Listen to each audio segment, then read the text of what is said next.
नमस्कार, आप सबका स्वागत है ऑनलाइन स्कूल इंडिया के परिवार में। आज का अपना फिजिक्स का चैप्टर है, विज्ञान विषय का जो 10वां चैप्टर है, प्रकाश यानी लाइट। अपन पढ़ेंगे रिफ्लेक्शन यानी परावर्तन क्या होता है। आप एक चीज़ सोचो कि आप मेरे को देख पा रहे हो, क्यों देख पा रहे हो? क्योंकि आपकी आंखों में प्रकाश जा रहा है और वो प्रकाश आपकी आंखों से टकरा कर वापस उस वस्तु पर गिरता है तो आपको वो वस्तु दिखाई देती है।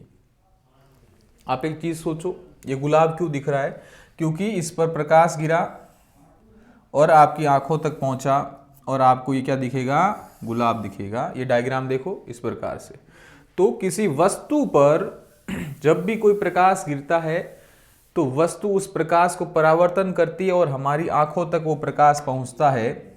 उससे क्या होता है? वस्तु दिखाई देती है। तो कोई भी वस्तु इसलिए दिखाई देती है क्योंकि उस पर प्रकाश गिरता है और ये प्रकाश हमारी आंखों तक पहुंचता है। ठीक है जी। अगली बात अपन करते हैं। अपना प्रकाश क्या होता है? प्रकाश एक दृश्यमान यानी दृश्य संवेदना उत्पन्न करता है मानव की आंखों में। कोई वस्तु दिख रही है, किस कारण से दिख रही है? प्रकाश के कारण से दिख रही है। तो प्रकाश क्या होता है? प्रकाश ऊर्जा का एक रूप होता है। प्रकाश क्या है? एक ऊर्जा का एक रूप होता है जिसकी मदद से हम किसी भी वस्तु को देख पाते हैं। आप जिस चीज के कारण देख पाते हैं वो क्या है? प्रकाश है। तो प्रकाश के कारण हम चीज देख पाते हैं, इसलिए क्या कहलाता है? प्रकाश। देखो ये जो अब घना जंगल है, इस घने जंगल में से जब कोई प्रकाश आ रहा है तो उस घने जंगल में भी अपन चीजें या वस्तुओं को देख पाते हैं। तो प्रकाश के कारण देखना संभव हुआ। अगली बात, प्रकाश के गुण क्या होते हैं? प्रकाश सरल रेखाओं में गमन करता है, सीधी रेखा में। इस प्रकार से इसकी जो प्रकाश की रेखाएं होती है बिल्कुल सरल रेखा में होती है, कोई मुड़ी भी नहीं होती। प्रकाश विद्युत चुंबकीय तरंग होती है। एक चीज तो ये। दूसरी, प्रकाश एक विद्युत चुंबकीय किरण होती है। यानी सीधी सी बात है, विद्युत और चुंबक तो दोनों के गुण होते हैं। विद्युत चुंबकीय किरण होती है। एक तरफ यदि विद्युत क्षेत्र उत्पन्न हो रहा है तो उसके लंबवत कौन सा क्षेत्र उत्पन्न होगा? चुंबकीय क्षेत्र। तो प्रकाश की जो किरण है विद्युत चुंबकीय किरण है। इसी कारण इसको चलने के लिए कोई माध्यम की आवश्यकता नहीं होती। आप यकीन मानिए, इसको चलने के लिए कोई माध्यम चाहिए ही नहीं, बिना माध्यम के चल सकती है ये। इसलिए संचरण के लिए इसको माध्यम की आवश्यकता नहीं होती। अब आप एक चीज सोचो कि सूर्य कितना दूर है और पृथ्वी तक अपना प्रकाश पहुंचा रहा है। इसका मतलब सीधी सी बात है कि उसको चलने के लिए कोई माध्यम नहीं चाहिए। बिना माध्यम के सूर्य का प्रकाश पृथ्वी तक पहुंच रहा है तो इसको चलने के लिए कोई माध्यम की आवश्यकता नहीं होती, क्योंकि ये कैसी किरण है? विद्युत चुंबकीय तरंग है। प्रकाश अपारदर्शी वस्तुओं की तीक्ष्ण छाया बनाता है।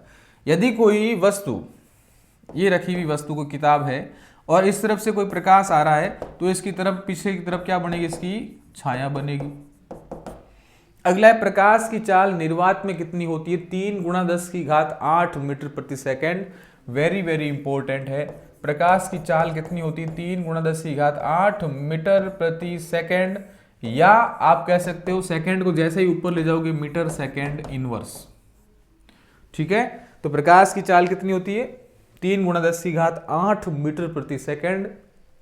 3-4 बार दोहराना, 3 × 10⁸ मीटर प्रति सेकेंड। अगली बात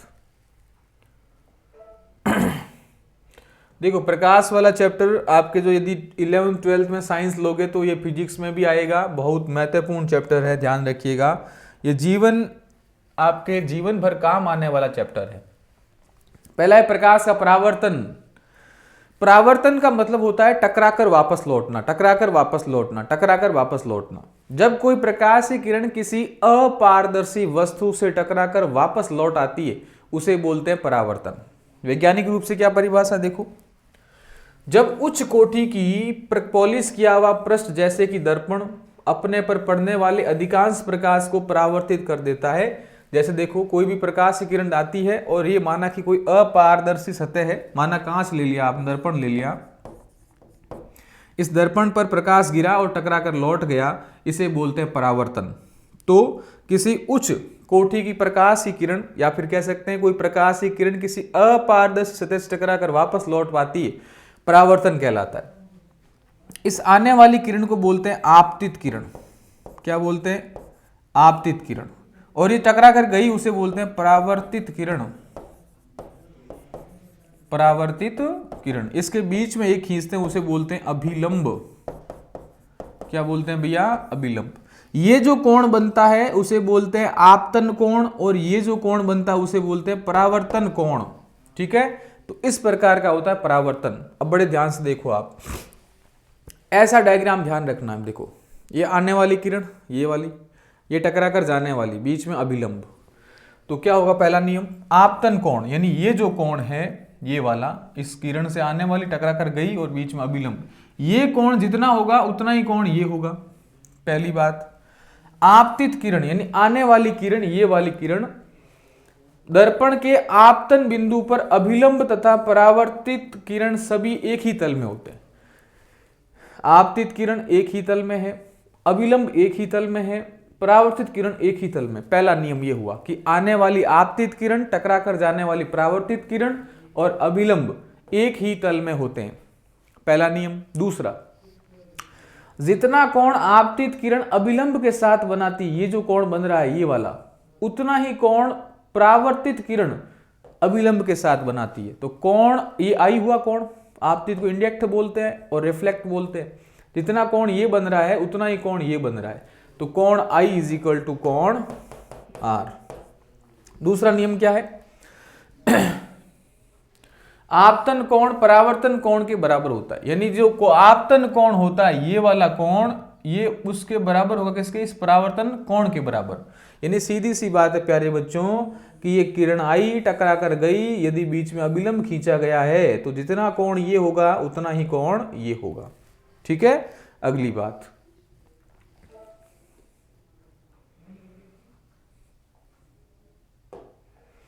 देखो बहुत सरल चैप्टर है ये। फिर प्रतिबिंब कैसे बनता है? प्रतिबिंब बनता कैसे है? देखो, प्रतिबिंब वहां बनता है जिस बिंदु पर कम से कम दो परावर्तित किरणें प्रतिच्छेदित होती है, मतलब आपस में टकराती है। देखो ये यहां से क्या है, माना कि ये कोई मोमबत्ती है, इस मोमबत्ती से क्या हुआ, कोई प्रकाश की किरण गई। अब ये कांच है, इस कांच में प्रतिबिंब कहां से बनेगा? ये मोमबत्ती से किरण ऐसे गई, ठीक है, और एक ऐसे गई, तो उस कांच में क्या होगा? टकराकर एक वापस प्रतिबिंब का निर्माण होगा जो आंखों तक पहुंचेगा। ये देखो जल में प्रतिबिंब बन रहा है, तो एक जो सिरा होता है ऊपर वाला, ये यहां टकराता है, नीचे वाला यहां टकराता है, तो अपन को एक प्रतिबिंब दिखता है। तो सीधी सी बात है कि वहां प्रतिबिंब बनेगा जहां पर कोई भी दो परावर्तित किरण प्रतिच्छेदित होती है, वहां पर क्या बनेगा? प्रतिबिंब बनेगा। अब प्रतिबिंब कैसे होते हैं? दो प्रकार के, एक तो होते हैं वास्तविक और दूसरे होते हैं आभासी। वास्तविक प्रतिबिंब कौन से? जिन्हें पर्दे पर प्राप्त किया जा सकता है। और आभासी कौन से? जिन्हें पर्दे पर प्राप्त नहीं किया जा सकता। तो प्रतिबिंब दो प्रकार के होते हैं, वास्तविक एवं आभासी।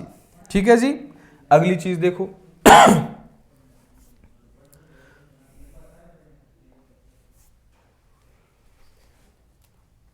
वास्तविक प्रतिबिंब यह तब बनता है जब प्रकाश की किरण वास्तव में प्रतिच्छेदित होती है।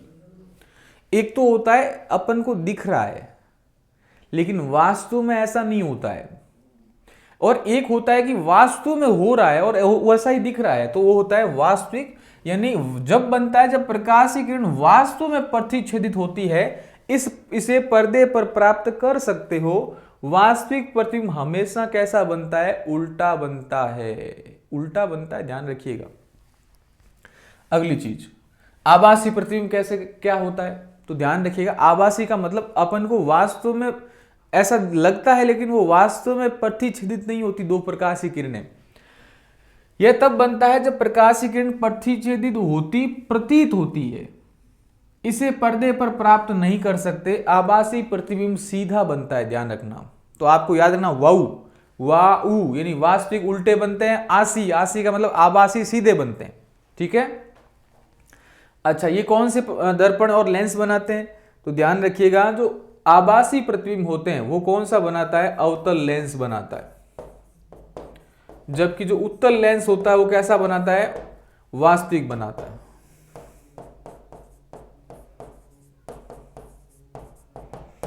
अवतल लेंस कैसा बनाता है भाई? आभासी प्रतिबिंब बनाता है, जबकि उत्तल लेंस कैसा बनाता है? वास्तविक प्रतिबिंब बनाता है। ये दो चीजें आप कंठस्थ कर लीजिएगा, ठीक है। आगे बढ़ो।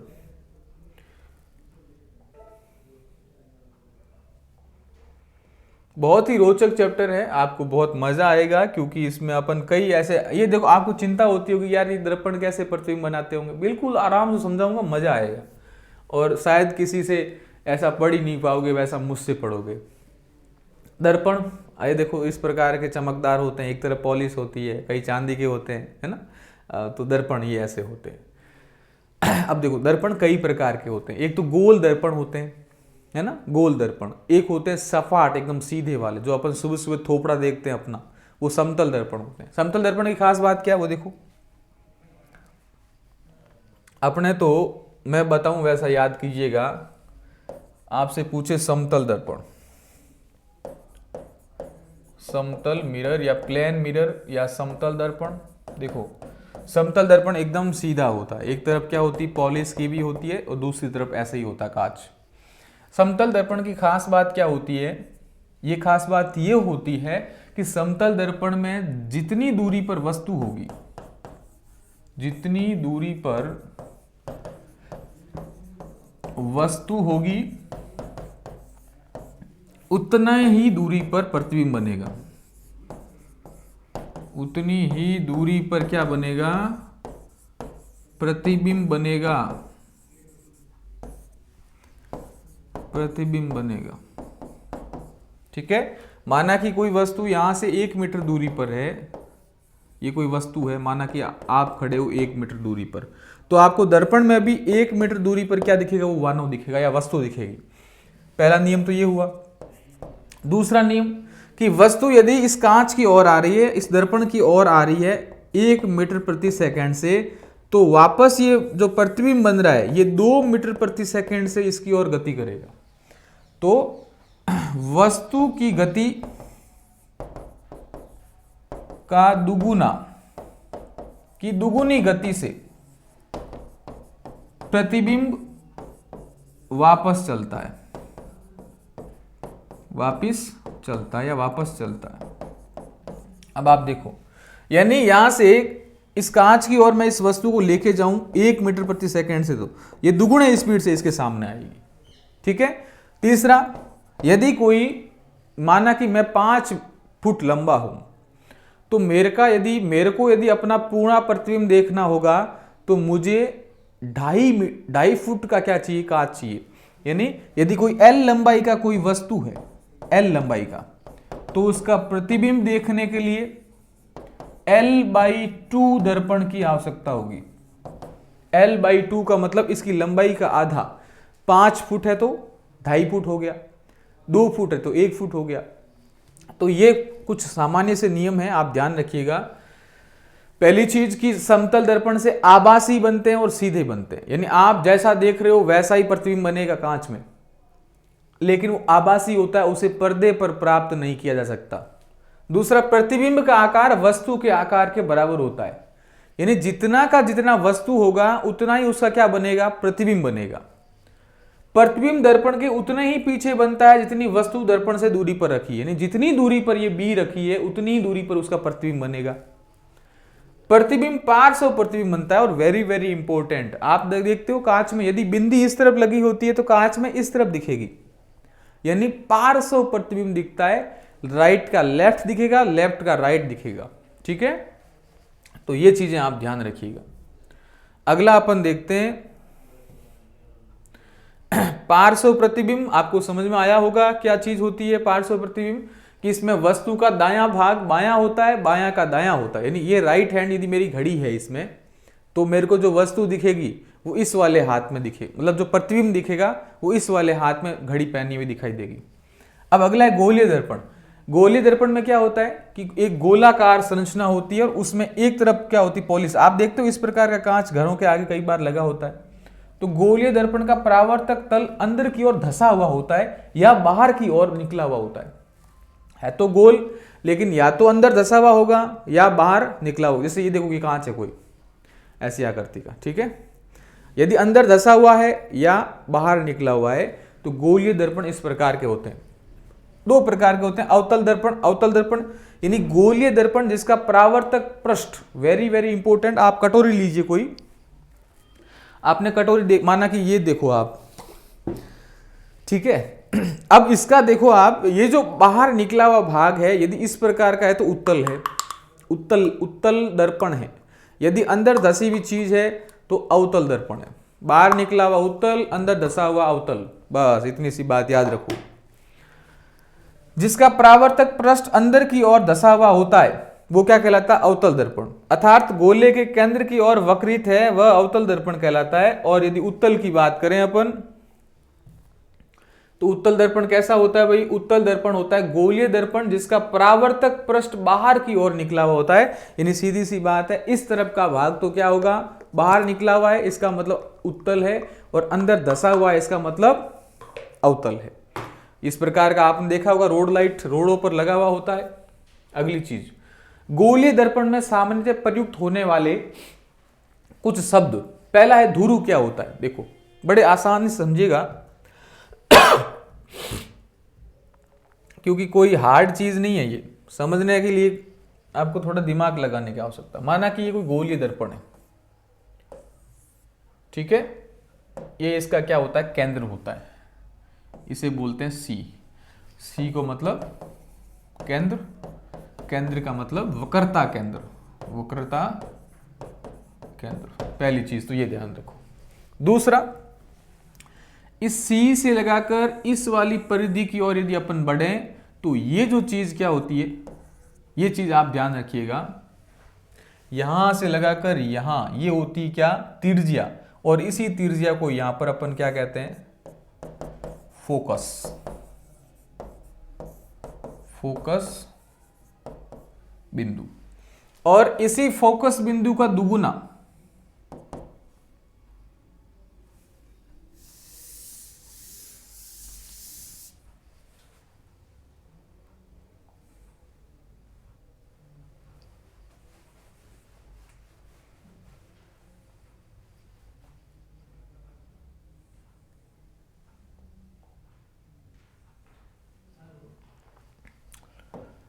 एक बार वापस देखो इसको।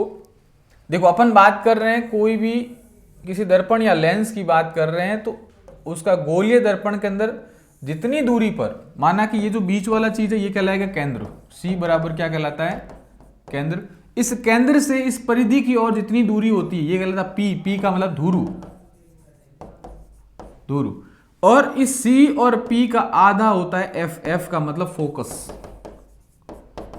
तो फोकस क्या लिखोगे? फोकस की परिभाषा पूछे तो क्या लिखोगे कि किसी भी गोलीय दर्पण के केंद्र एवं ध्रुवों के मध्य की आधी दूरी क्या कहलाती? एफ। या फिर कह सकते हो 2f बराबर सी। यानी दो फोकस दूरी, यानी फोकस दूरी का दुगुना क्या होता है? किसी भी गोलीय दर्पण का क्या होता है? केंद्र होता है। क्या लिखोगे? केंद्र होता है। गोलीय दर्पण का क्या होता है? केंद्र होता है। तो 2f बराबर सी, f बराबर फोकस, p बराबर धुरु और c बराबर केंद्र। ये चीजें ध्यान रखना। यानी गोलीय दर्पण की बीच का भाग c, उसके जो इस p और c का आधा f, और यदि इसको पूरे को बोल देंगे तो यदि 2f है तो बराबर c। यानी सीधी सी बात है, फोकस दूरी का दुगुना क्या कहलाता है? केंद्र कहलाता है। यहां पर देखो ये कोई गोलीय दर्पण है, ठीक है। इस गोलीय दर्पण की बात कर रहे हैं तो ये तो P हो गया। इस P के जो ये वाला बीच का भाग है ये हो गया C। इस C और इस P के मध्य होता है F, ध्यान रखिएगा। और ये जो पूरी होती कहलाती R, मतलब त्रिज्या, ठीक है। अगली बात अपन करें, मुख्य अक्ष क्या होता है? बड़े ध्यान से समझना। गोलीय दर्पण के ध्रुव तथा वक्रता त्रिज्या से, गोलीय दर्पण के ध्रुव तथा वक्रता त्रिज्या से, यहां भी अपन बात कर रहे हैं गोलीय दर्पण के ध्रुव तथा वक्रता त्रिज्या से गुजरने वाली सीधी रेखा। ये जो सीधी रेखा है, यानी सीधी सी बात है, यहां से लगाकर ये जो सीधी रेखा निकल रही है उसे बोलते हैं क्या? मुख्य अक्ष। जो कि मुख्य अक्ष दर्पण के ध्रुव पर अभिलंबित होता है। ये जो ध्रुव होता है P, और यहां पर सी है, इससे सीधी निकलने वाली रेखा को क्या बोलते हैं? ये मुख्य अक्ष होता है। वक्रता केंद्र, गोलीय दर्पण का परावर्तक पृष्ठ एक गोले का भाग होता है। ये जो यदि इस दर्पण की बात करूं तो पूरे गोले का भाग ही तो है। इस गोले का केंद्र गोलीय दर्पण का वक्रता केंद्र कहलाता है। यानी इस पूरे के पूरे दर्पण का जो गोले का केंद्र होगा, ये सी होगा, ये क्या कहलाता है? वक्रता केंद्र। फिर होता है वक्रता त्रिज्या। वक्रता त्रिज्या का मतलब यहां से लगाकर इस पी के मध्य की दूरी आर, ये क्या कहलाती है? वक्रता त्रिज्या। अगली बात अपन करें, वक्रता त्रिज्या के बाद आप ध्यान रखिएगा,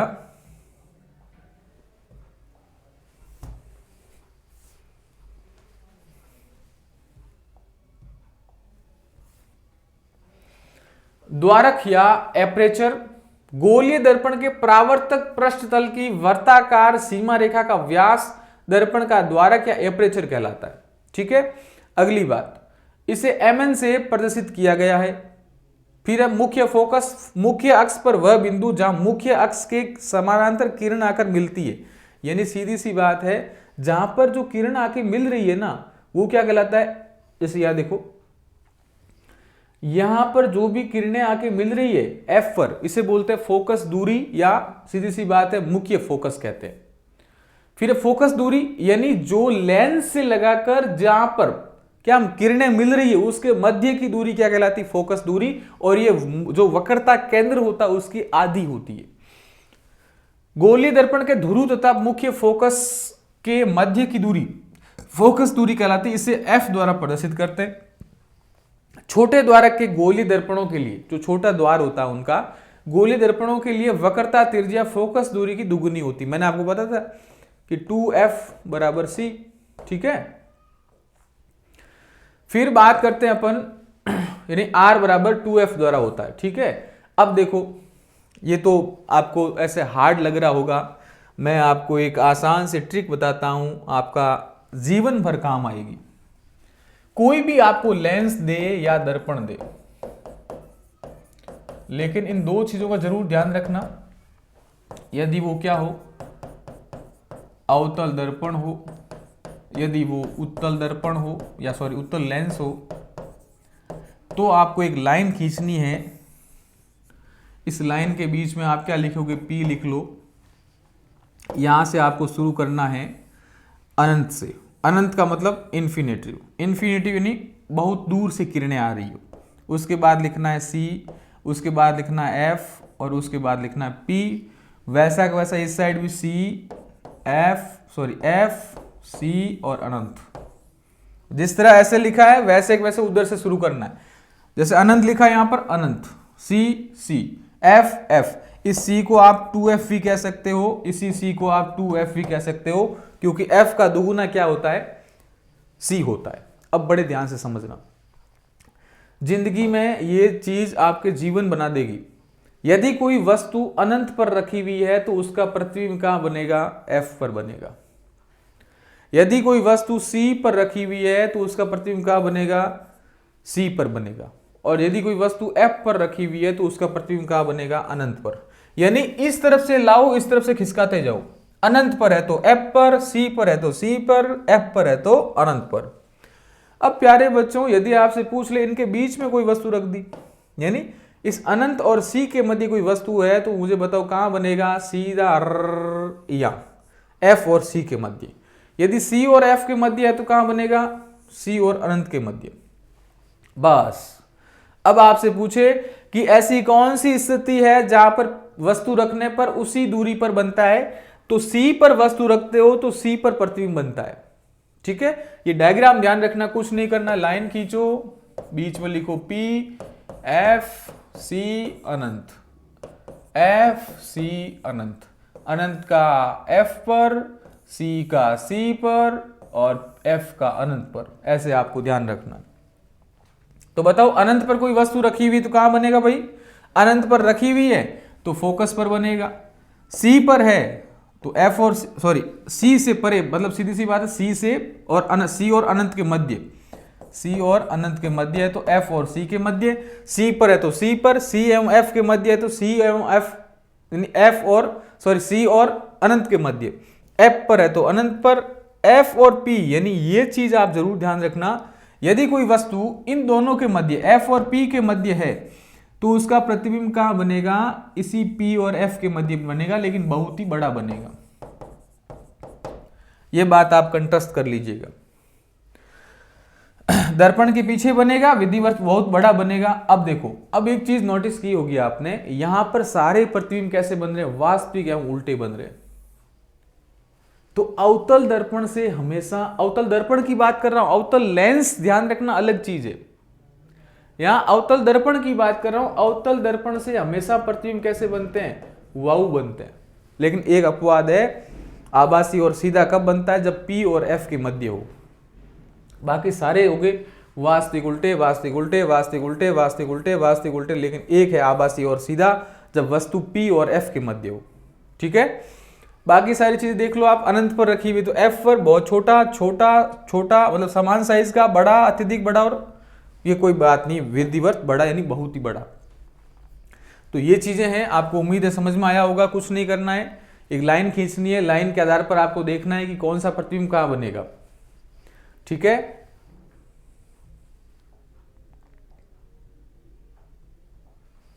आगे देखो, अब वही है कंडीशन कि डायग्राम कैसे बनाना है। तो डायग्राम सबसे सरल है, कुछ करना ही नहीं है।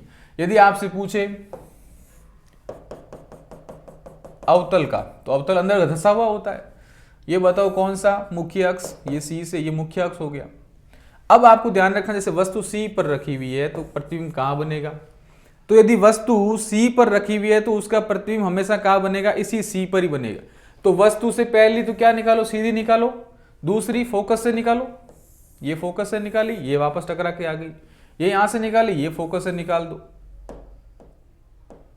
ठीक है, ये यहां से वापस F से निकाल दो, तो ये वस्तु यहां बनेगी।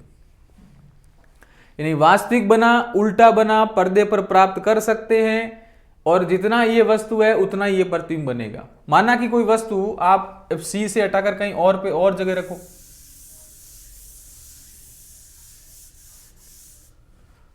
यानी कोई लाइन मुख्य अक्ष, ये C, ये F। अब आपको कहे कोई वस्तु आप कहां रखो, अनंत पर। अनंत का मतलब ये यहां पर अनंत है, यहां पर कोई वस्तु रखोगे ना, तो ये लाइनें आएगी इस प्रकार से, लेकिन आपको केवल 3 लाइनें ही खींचनी है ताकि प्रतिबिंब आपको समझ में आए।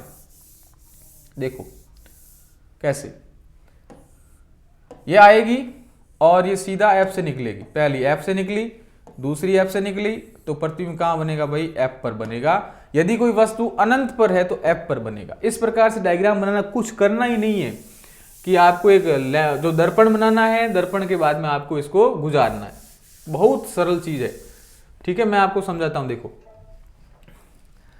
माना कि कोई वस्तु अनंत पर है, यानी बहुत दूर पे है, तो किरणें आएगी और F से निकल जाएगी, किरणें आएगी, F से निकल जाएगी। ठीक है, यदि कोई वस्तु कहां है, अरे डायग्राम समझ में आ रहा है ना। दूसरी, यदि कोई वस्तु कहां है, C से परे, यानी C और इस अनंत के मध्य है, तो यहां आएगी किरण, टकराएगी, तो मुझे बताओ उसका प्रतिबिंब कहां बनेगा, F और C के मध्य। तो F और C के मध्य प्रतिबिंब बनना है, यहां पर बनना है। किरण आएगी, पहली किरण आके टकराएगी, F से निकालो, दूसरी किरण मुख्य अक्ष से गई, और तीसरी किरण को वापस F से निकालोगे, तो इस प्रकार का प्रतिबिंब बनेगा।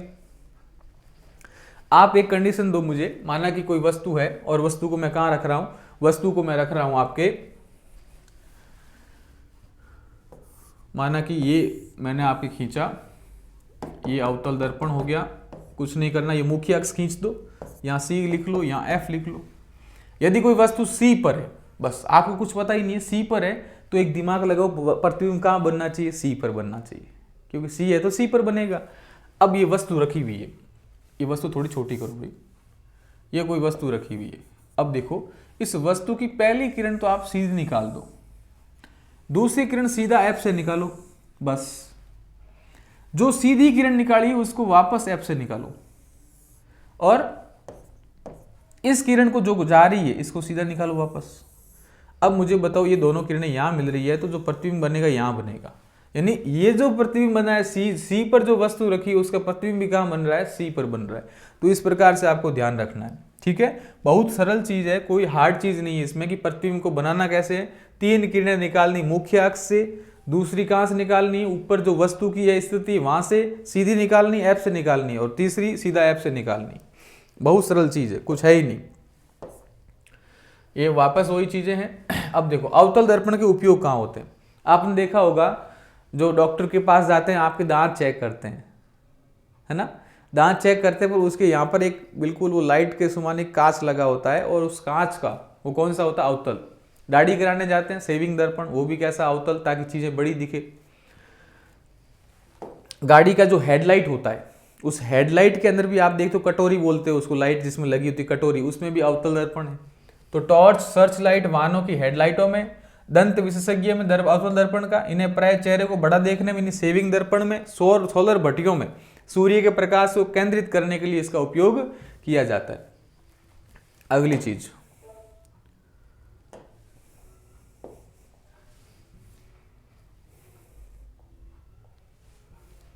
उत्तल दर्पण। उत्तल दर्पण के मुख्य अक्ष के समांतर प्रकाश किरण परावर्तन के पश्चात दर्पण के मुख्य फोकस पर निकलती है। उत्तल दर्पण में देखो, मैंने आपको बताया था केवल और केवल एक ऐसे करो, और लेकिन इसका जो बाहर होगा भाग वो वाला उभरा हुआ होगा, अंदर क्या होती, पॉलिश की हुई।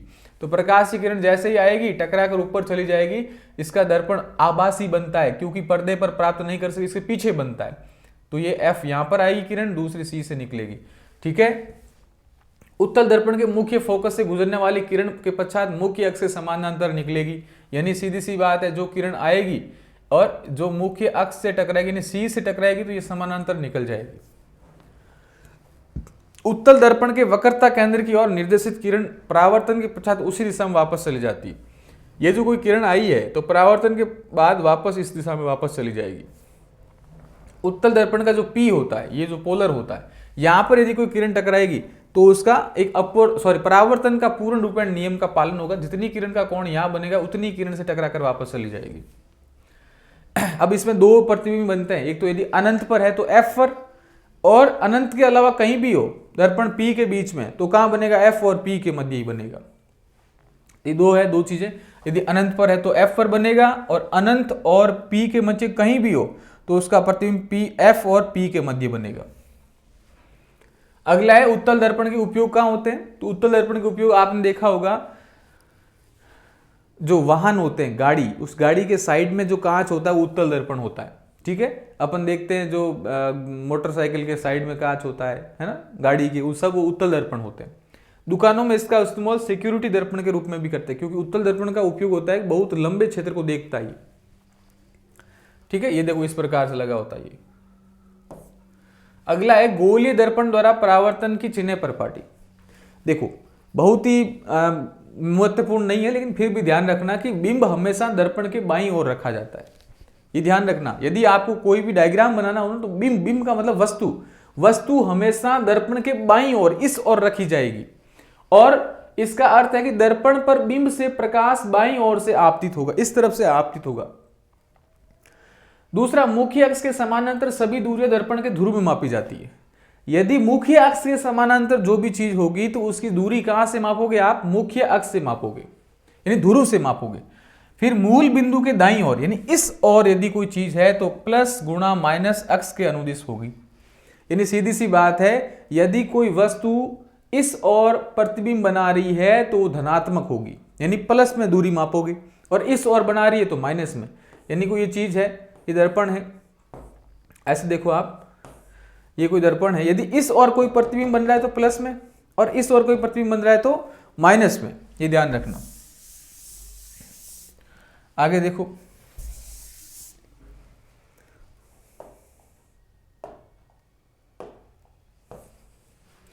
मुख्य अक्ष के लंबवत, यानी मुख्य अक्ष के यदि कोई लंबवत है और ऊपर की ओर जाना है तो आप ध्यान रखना y अक्ष के अनुदिश मापने की दूरी धनात्मक होगी। ऊपर तो धनात्मक, नीचे ऋणात्मक, धनात्मक, सॉरी वापस देखो ये मुख्य अक्ष है।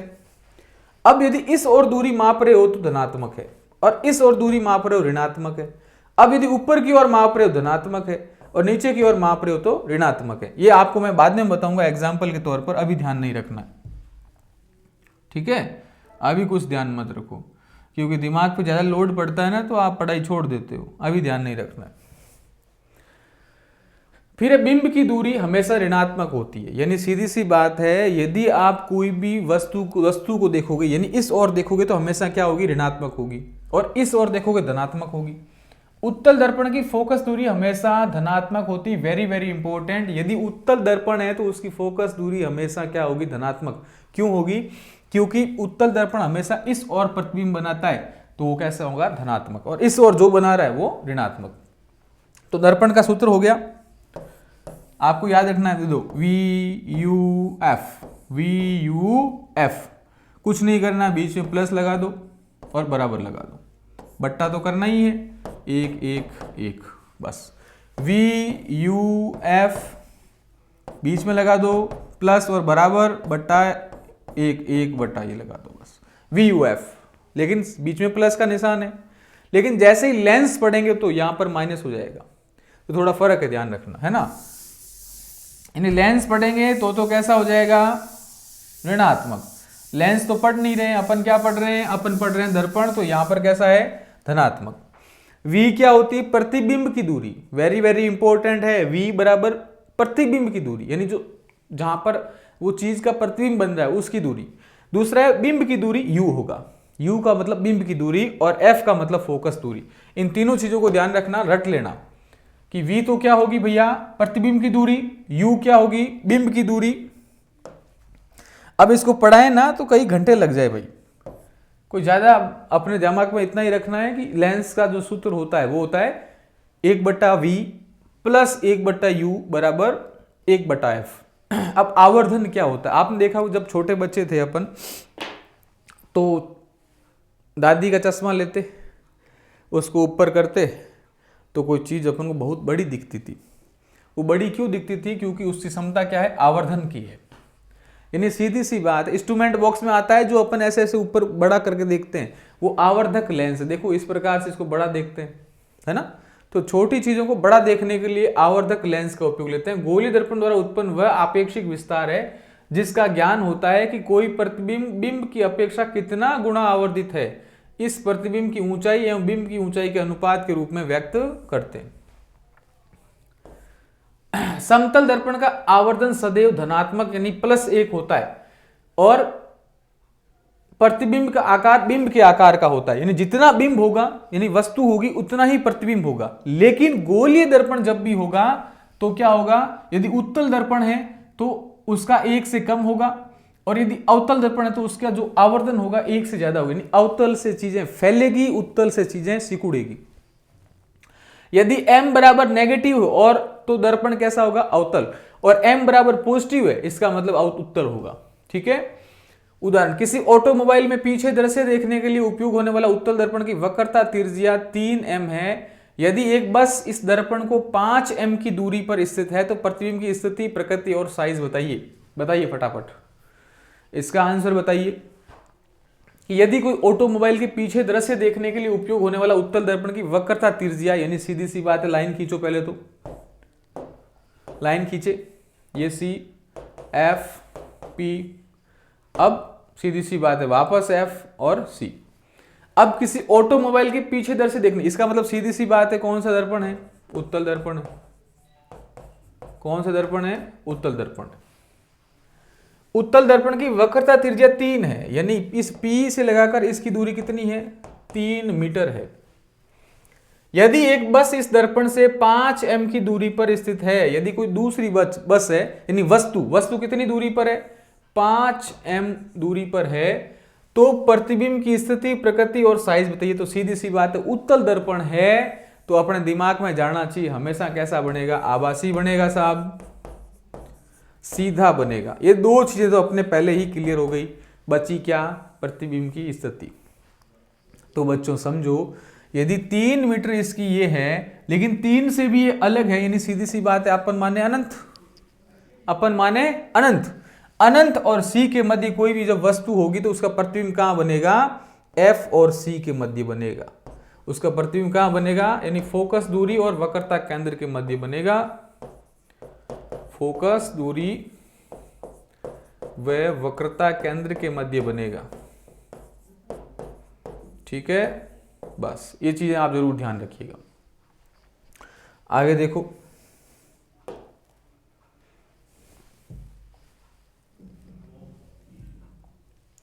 कुछ नहीं करना है, दर्पण के हिसाब से ध्यान रखना है। इसको आप खुद सॉल्व कीजिएगा, क्योंकि प्रतिबिंब और साइज दोनों आपको ज्ञात करनी है, तो आप इसको खुद ज्ञात कीजिएगा। ठीक है, आगे देखो, इसकी पीडीएफ आपको टेलीग्राम चैनल पर मिल जाती है, वहां जरूर देखिएगा आप, क्योंकि जितने प्रश्न आप खुद सॉल्व करोगे आगे काम आएंगे आपके।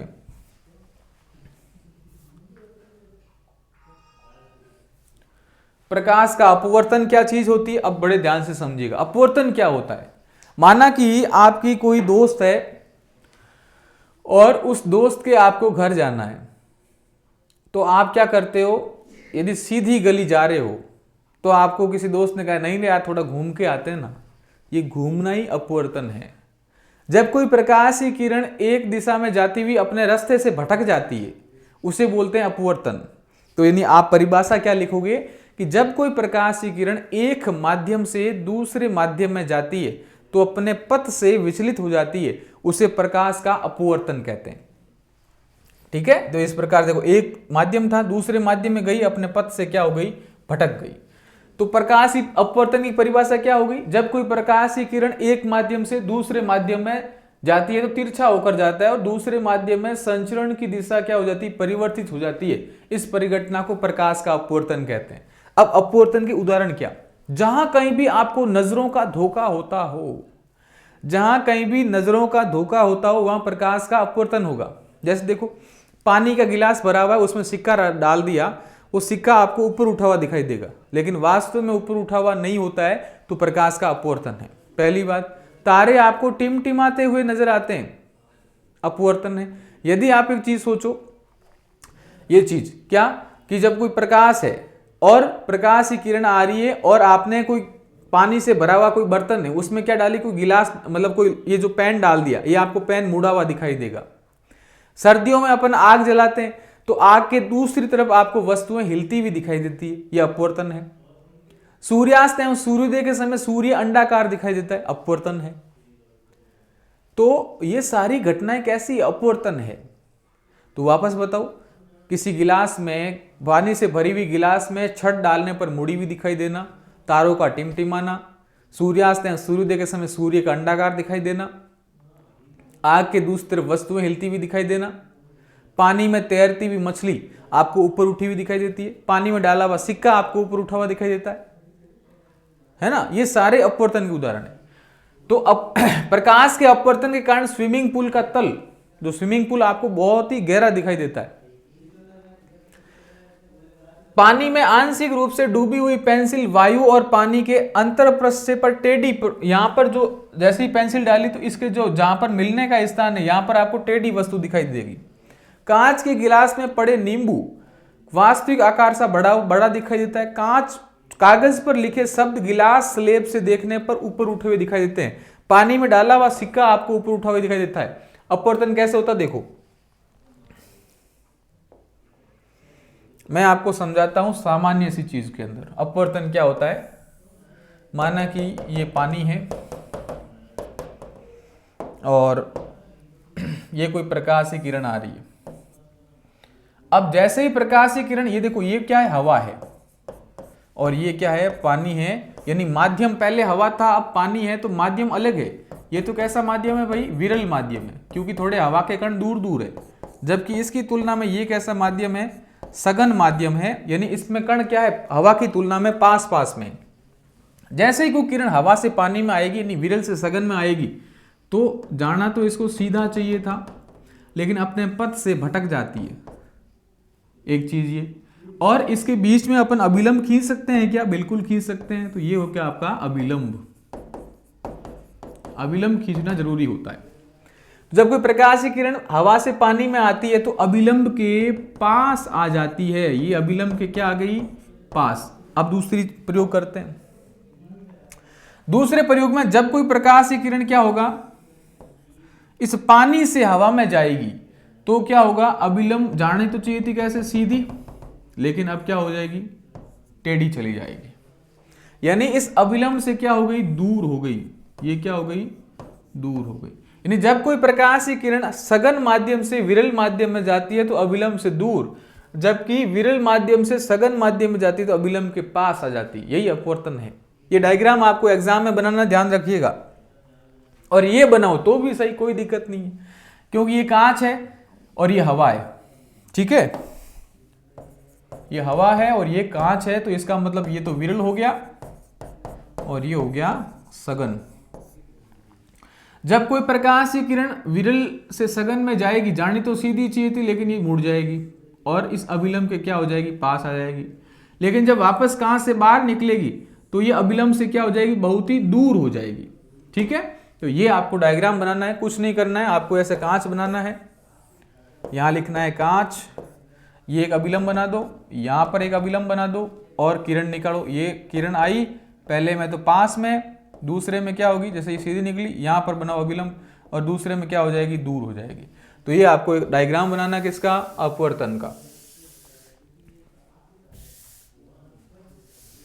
ठीक है। बहुत ही रोचक चैप्टर है, आप जितना अच्छा समझोगे उतना आपको मजा आएगा, क्योंकि ये जीवन भर काम आएगी। अपवर्तन क्या होता है, ये क्या होता है। अब देखो अपवर्तन के नियम क्या क्या होते हैं, जैसे परावर्तन के नियम पढ़े वैसे ही आपको अपवर्तन के नियम पढ़ने। देखो आपतित किरण, अब आप एक चीज सोचो, मैं यहाँ डायग्राम बना रहा हूं, ठीक है, ये अभिलंब है, ये प्रकाश की किरण आई टकरा कर गई, इस तरफ जाना चाहिए था सीधा लेकिन गई नहीं, ये तो आपतित किरण है,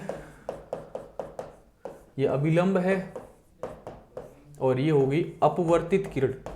वहां तो था परावर्तित किरण, ये अपवर्तित किरण। आपतित किरण एवं अपवर्तित किरण दोनों माध्यमों को पृथक करने वाले पृष्ठ के आपतन बिंदु पर अभिलंब एक ही तल में होते हैं। वापस वही बात, आपतित किरण, अपवर्तित किरण और अभिलंब एक ही तल में होते हैं, पहली चीज। दूसरी चीज, प्रकाश की किसी निश्चित रंग एवं निश्चित माध्यमों के युग्म के लिए आपतन कोण की ज्या यानी साइन और अपवर्तन कोण की ज्या अनुपात स्थिर होता है। यानी कोई विशेष रंग की यदि कोई किरण है तो जो साइन यहां बनेगा वो साइन जो यहां पर नीचे वाला बनेगा वो क्या होंगे, दोनों बराबर होते हैं। इनका अनुपात क्या होता है, बराबर होता है। इस नियम को स्नेल का नियम कहते हैं। एग्जाम में सीधा प्रश्न आएगा कि स्नेल का नियम क्या है। तो स्नेल का नियम आप क्या लिखोगे कि जब कोई प्रकाश की किरण यानी आपतन कोण किसी निश्चित रंग का होता है तो उतना ही कोण अपवर्तित कोण होगा, इसका अनुपात स्थिर रहता है, इसे स्नेल का नियम कहते हैं। और साइन आई यानी ये जो कोण है साइन आई, ये होगा साइन, इसको आर बोल सकते हैं, तो साइन आर, तो साइन आई बटा sine r is equal to स्थिर या स्थिरांक, यानी ये बराबर होते हैं, इनका अनुपात निश्चित रहता है। ठीक है, आगे बढ़ो, इतना ही ध्यान रखना है। अब निरपेक्ष अपवर्तनांक क्या होता है? निरपेक्ष का मतलब होता है किसी के सापेक्ष नहीं लेना। निरपेक्ष का मतलब यदि माध्यम एक निर्वात है और दूसरा या वायु है और तब माध्यम दो का अपवर्तनांक निर्वात के सापेक्ष माना जाएगा। निर्वात में जो भी मानते हैं उसका जो उसको लेकर यदि कोई माप रहे हैं तो होगा निरपेक्ष, और निर्वात के अलावा किसी का भी माप रहे हैं तो होगा सापेक्ष। ऐसे हवा और पानी, आप एक चीज समझिएगा, हवा और पानी बताओ क्या होगा, सापेक्ष होगा या निरपेक्ष होगा? सापेक्ष होगा, क्योंकि दोनों ही माध्यम है। जबकि निर्वात और पानी होगा तो क्या होगा? निरपेक्ष होगा, क्योंकि निर्वात कोई माध्यम नहीं है। बात हुई क्लियर? तो ये आप चीजें ध्यान रखना। तो n बराबर c/v, और c क्या होती? प्रकाश की चाल 3 × 10⁸ मीटर प्रति सेकेंड, और इसमें इस न्यू का भाग दे दो, जो भी आएगा आंसर वो क्या होगा? अपवर्तनांक होगा। हीरे का अपवर्तनांक सबसे अधिक होता है, वेरी वेरी इंपॉर्टेंट। सबसे अधिक अपवर्तनांक किसका होता है? हीरे का। हीरे का अपवर्तनांक कितना होता है? 2.42 है। इसका तात्पर्य यह है कि प्रकाश की चाल 1/2.4 गुना कम है हीरे में निर्वात की अपेक्षा। यानी कोई भी प्रकाश यदि किसी हीरे से टकराता है, ये कोई हीरा है माना कि, इससे यदि प्रकाश टकराता है तो जो निर्वात में जो चाल थी 3 × 10⁸, उसकी तुलना में 1/2.42 गुना कम हो जाती है। अब है सघन माध्यम। दो माध्यमों की तुलना करते समय यदि अधिक अपवर्तनांक वाला माध्यम है तो वो कैसा है? सघन है। और प्रकाश का विरल माध्यम, दो माध्यम की तुलना करते समय कम अपवर्तनांक वाला माध्यम प्रकाशिक का क्या होता है, विरल माध्यम। मैंने आपको कहा जिसमें कण पास पास में वो सघन, कण दूर दूर विरल। हवा की तुलना में पानी कैसा है, सघन है, और पानी की तुलना में हवा विरल है। तो बहुत ही सरल चीज है, कोई खास बात इसमें है नहीं, लेकिन आपको पढ़ना जरूर है इसको, क्योंकि ये आपकी बेसिक क्लियर करेगी। मैं आपसे आज कह रहा हूं और आगे भी काम आएगी ये चीजें। वही डायग्राम है, विरल माध्यम सघन माध्यम। जब भी विरल माध्यम में कोई विरल से सघन में जाएगी तो अभिलंब के पास, और सघन से विरल में जाएगी तो क्या हो जाएगा, अभिलंब से दूर हो जाएगी। लेंस क्या होता है, बहुत ही सरल चीज है। दो प्रकार के लेंस होते हैं, लेंस को समझिएगा। देखो, यदि आपसे पूछे लेंस क्या है, तो आप लिखोगे पारदर्शी कांच होते हैं। पारदर्शी कांच होते हैं, कैसे होते हैं, पारदर्शी कांच होते हैं जो अपवर्तन के सिद्धांत पर कार्य करते हैं। अपवर्तन के सिद्धांत पर कार्य करते हैं। दो लाइन ये लिखना। तीसरी लाइन क्या लिखोगे, मुख्य तौर से लेंस दो प्रकार के होते हैं, समतल एवं गोलीय। फिर क्या लिखोगे, गोलीय लेंस दो प्रकार के होते हैं, अवतल और उत्तल। अवतल और उत्तल लेंस। तो बताओ क्या लिखोगे, लेंस एक पारदर्शी कांच होते हैं, ठीक है, जो अपवर्तन के सिद्धांत पर कार्य करते हैं। ये दो प्रकार के होते हैं, समतल एवं गोलीय। गोलीय दो प्रकार के होते हैं, अवतल और उत्तल लेंस। अब अपन अवतल और उत्तल लेंस की बात करते हैं कि कैसे होते हैं। देखो, एक तरफ लिख रहा हूं उत्तल लेंस यानी कॉन्वेक्स, और दूसरा अवतल लेंस यानी कॉनकेव लेंस। तो देखो, उत्तल लेंस को समझिएगा। उत्तल लेंस कैसा होता है, बीच में से उभरा हुआ होता है, जबकि अवतल लेंस बीच में से पिचका हुआ होता है, ऐसे पीछे बीच पिचका हुआ होता है। उत्तल लेंस बीच में से उभरा हुआ, साइड से पिचका हुआ। अवतल लेंस साइड से उभरा हुआ, बीच में से पिचका हुआ, पहली चीज, ठीक है। दूसरा, अवतल का काम क्या होता है और उत्तल का काम क्या होता है। तो उत्तल जो भी कोई किरण आएगी उसको फोकस पर क्या करता है, प्रतिबिंब बनाता है। तो सीधी सी बात है, उत्तल लेंस पर जो प्रतिबिंब बनते हैं कैसे बनते हैं, वाहु बनते हैं। वाहु का मतलब वास्तविक एवं उल्टे बनते हैं। तो उत्तल लेंस से जो प्रतिबिंब बनते हैं वास्तविक एवं उल्टा बनता है, जबकि अवतल से जो प्रतिबिंब बनते हैं वो कैसे बनते हैं, पर्दे पर प्राप्त नहीं होते हैं, ठीक है। ये इस प्रकार से, यहाँ एफ है, ये आगे किरणें चली जाएगी इस प्रकार से। तो ये क्या होता है, पर्दे पर प्राप्त नहीं कर सकते, इसलिए कैसे बनते हैं, आसी बनते हैं। आसी का मतलब आभासी और सीधे बनते हैं। तो अवतल से जो प्रतिबिंब बनते हैं कैसे बनते हैं, आभासी और सीधा बनता है, ठीक है। तो वापस बताओ, उत्तल लेंस बीच में से उभरा हुआ, साइड से पिचका हुआ। ये साइड से तो उभरा हुआ, बीच में से पिचका हुआ। वास्तविक उल्टा बनता है, आभासी और सीधा बनता है। और इसकी यदि अपन बात करें उत्तल लेंस की, तो उत्तल लेंस का उपयोग कहाँ होता है तो उत्तल लेंस का उपयोग होता है किसी भी वस्तु को बड़ा देखने में, इसलिए कैमरे में इसका उपयोग होता है, किसका, उत्तल लेंस का। और देखो, दूरबीन में इसका उपयोग होता है, किसका, उत्तल लेंस का। तो किसी वस्तु को बड़ा देखने में इसका उपयोग होता है। अगली बात, इसका उपयोग कहाँ होता है, तो किसी भी चीज को छोटा देखने में। छोटा, ये थोड़ा उल्टा हो गया भाई सिस्टम, ये तो बड़ा देखने में होगा, मतलब बड़ी वस्तु को छोटा देखने में, कोई बड़ी वस्तु को देखने में। यहां पर ऐसा चीज लिखो कि बड़ी वस्तु को देखने में। जैसे आपको मेहरानगढ़ का किला देखना है तो आप उत्तल लेंस को ले जाओ, वहां पर आप अच्छे से देख पाओगे। और अवतल लेंस क्या करेगा, उस चीज को इतना अच्छे से नहीं दिखाएगा, इतनी दूरी वस्तु को। तो दूर की वस्तुओं को देखने में कौन आता है, उत्तल लेंस। इसलिए इसका उपयोग होता है किसमें, दूर दृष्टि दोष के निवारण में।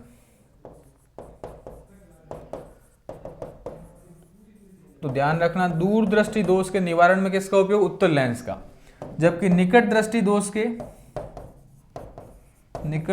दोष के उपचार में किसका होगा, अवतल लेंस का। आप तो इतनी चीज ध्यान रखो, यदि कोई वस्तु पास में है तो दूर दृष्टि दोष है, और कोई वस्तु दूर है तो निकट दृष्टि दोष है। ये उल्टा है, थोड़ा ध्यान रखिएगा।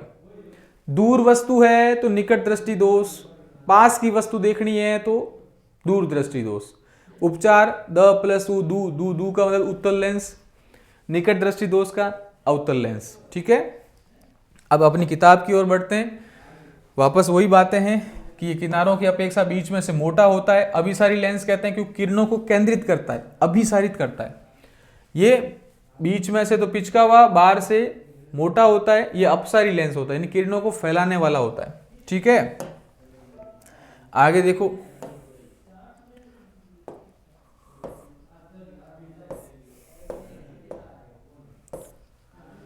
उत्तल लेंस की किरणें देखो, वापस मैंने कहा फोकस बिंदु पर मिलती है और मुख्य फोकस से निकलने वाली, इस एफ से निकलने वाली समानांतर हो जाती है।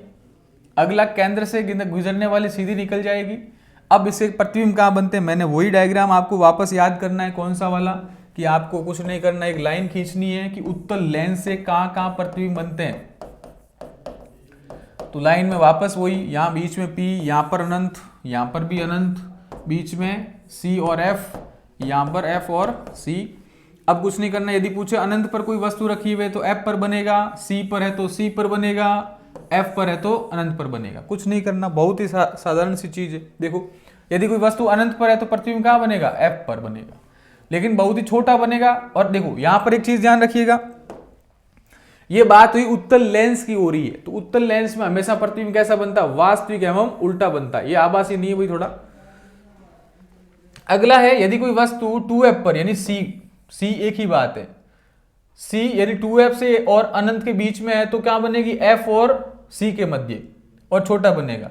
यदि कोई वस्तु C पर है यानी 2f पर है तो उसका कहां प्रतिबिंब बनेगा, C पर यानी 2f पर बनेगा। यदि कोई फोकस पर है तो अनंत पर। और एक कोई चीज जो मैंने आपको बताई थी कि यदि इन दोनों के बीच में हो, यानी अनंत है, C है, और यहां पर क्या हो गया, P हो गया, सॉरी F हो गया, और यहां पर वापस वही F, C और अनंत। यदि कोई वस्तु F और P के मध्य, यहां पर कोई वस्तु है तो उसका प्रतिबिंब P और F के मध्य बनेगा, लेकिन बहुत ही बड़ा बनेगा।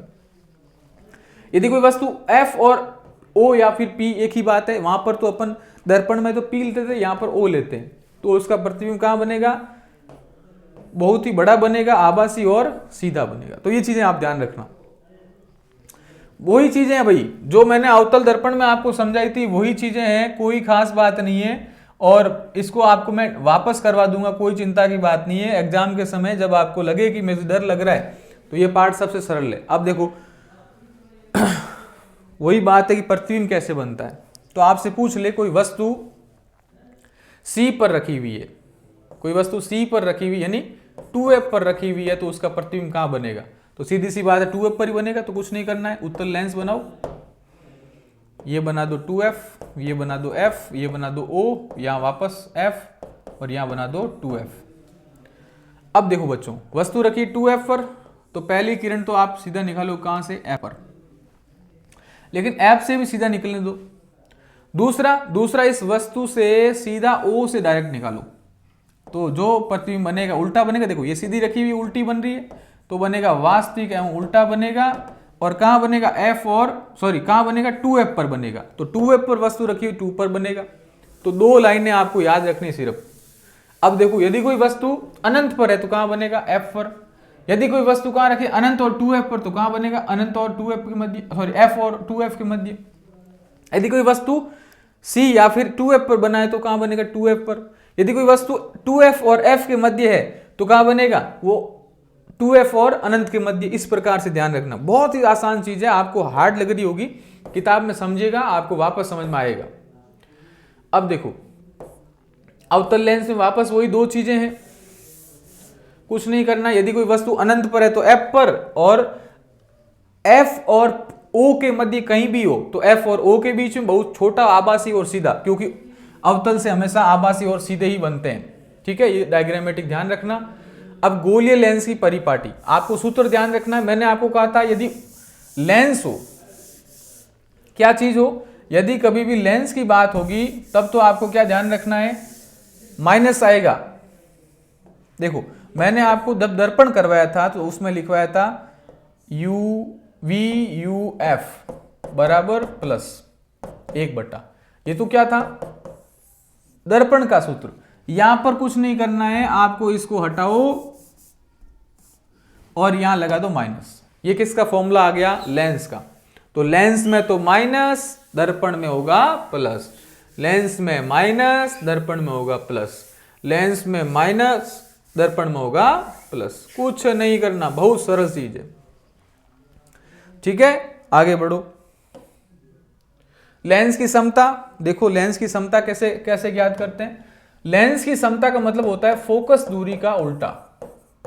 यहां मैं कर रहा हूं लेंस की समता की बात, कि लेंस की समता कैसे ज्ञात करते हैं। यदि आपसे पूछे परीक्षा में आ जाए लेंस की समता क्या है समझाइए, तो आप क्या लिखोगे कि लेंस की समता फोकस दूरी का व्युत्क्रम होता है।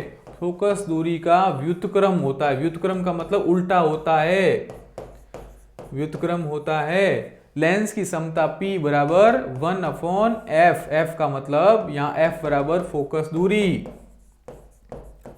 और P बराबर लेंस की समता। अब आपसे आगे आगे क्या लिखोगे कि लेंस की समता का मात्रक डायप्टर होता है। क्या होता है? डायप्टर होता है। तो लेंस की समता का मात्रक डायप्टर होता है। फिर आप क्या लिखोगे कि मात्रक लिख दिया, यह डायप्टर मीटर में मापा जाता है।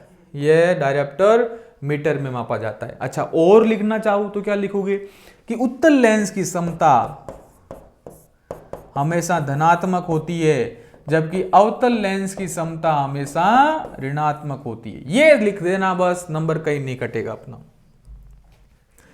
देखो लिखना क्या है, किसी लेंस के प्रकाश किरणों को अभिसरण या अपसरण करने की मात्रा को लेंस की समता कहते हैं। यानी कितना फैला सकता है, कितना केंद्रित कर सकता है, लेंस की समता है। और लेंस की समता उसकी फोकस दूरी का व्युत्क्रम होती है, यानी P बराबर 1/f होता है। यह डायप्टर में मापी जाती है। डायप्टर होता है मीटर में मापी जाती है। डायप्टर किस में मापते हैं? मीटर में। डायप्टर उस लेंस की क्षमता है जिसकी फोकस दूरी 1 मीटर होती है। उत्तल लेंस की क्षमता धनात्मक, अवतल लेंस की क्षमता ऋणात्मक होती है। वही चीजें जो मैंने आपको बताई पूरी। लिखना कैसे? डायरेक्ट यही लिखना आपको, कुछ एक्स्ट्रा चीज नहीं लिखनी है। नंबर यहीं से मिल जाएंगे आपको। अब देखो, यदि कोई 2-4 लेंस आपको साथ में दे दे और पूछ ले कि इसकी लेंसों की क्षमता कितनी होगी, तो सबको जोड़ दो।